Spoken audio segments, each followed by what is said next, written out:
Salut les petits potes, aujourd'hui on va parler d'extraterrestres qui auraient réussi à traverser des putains de millions d'années-lumière en esquivant tels des escalopes, trous noirs, météorites et autres supernovas relativement dangereuses je dirais, sans doute pour échapper, je sais pas, à l'explosion de leur planète. Et tout ça pour se vautrer lamentablement dans le désert du Nouveau-Mexique.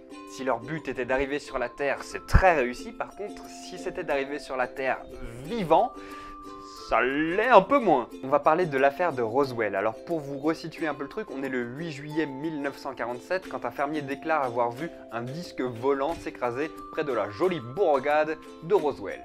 Alors évidemment ça fait scandale, donc l'armée s'en mêle. Alors, monsieur, vous allez regarder très attentivement ceci.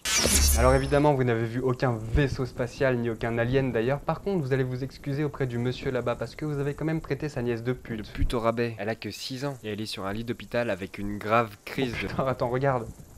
Je crois qu'il va pas bien. Ah ouais, pas bien du tout là.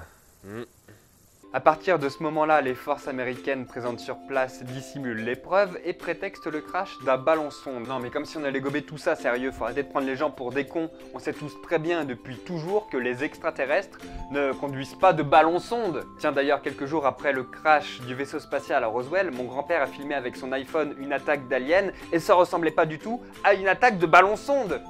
Nom d'une pipe en bois, ça ressemble vraiment à tout, sauf à un ballon sonde. Mais le pire de tout ça, c'est que si c'était pas craché, ça sentirait fortement le pâté pourri. Je sais d'expérience personnelle qu'un alien a très mauvais caractère.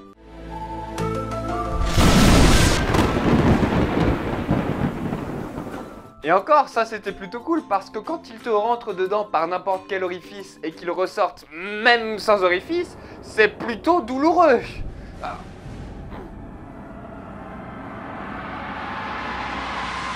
Bon, maintenant devinez ce qu'on a fait aux cadavres d'aliens qu'on a trouvés sur place. Bon, on les a disséqués.